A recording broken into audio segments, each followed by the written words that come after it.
আমরা এখন আছি কৃষকদের মাঝে। কৃষকের যে ধান কাটতেছে রোদে পড়ে, তাদের যে কি অনুভূতিটা, সেটা আমরা প্রকাশ করাবো, দেখবো তাদের কি হাল। চলেন। এই যে ভাই, কি অবস্থা, কেমন আছেন আপনি? এই কি রকম আছি, রোদে উড়িয়া ধান কাটতেছি, আমার উঠকি ছিঁড়ে হইতেছে মূলা ক্ষেত। আর তুমি আইছো, আমি কি রকম আছি আমার অনুভূতি দেখতা নাকি? ভাই, অনুভূতিটা আপনি একটু প্রকাশ করে ধরেন আমাদের এই যে বাংলা কি বিনোদন। অনুভূতি প্রকাশ করবাম? আরে ভাই, এটা কি? প্রকাশ করবাম এটা কি ভাই? রোদে উড়িয়া ধান কাটতে আমার জীবন ধরছে, আমার উঠকি ছিঁড়ে মূলা ক্ষেত হইতেছে, তুই আইছো অনুভূতি দেখতে।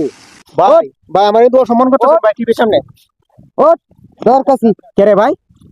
তুই ধান কাট পরে আমি আমি আমি আমি ভাই, পরে কইতাছি ভাই তুই আমি তো ধান ধান কাট। কাটি না ভাই, আমি তো বাংলা বিনোদনে কাজ করি। আচ্ছা আগে ধান কাট, ধান কাটলে পরে আমি। ভাই সারুন, আমি ধান কাটতাম না, আমার মাফ করে দেন। আরে তুই ধান কাট। এসব বোনার ভাই, আমি আর ধান কাটতাম না ভাই, ধান কাটা তো ভাই অনেক কষ্ট ভাই। এইটা হচ্ছে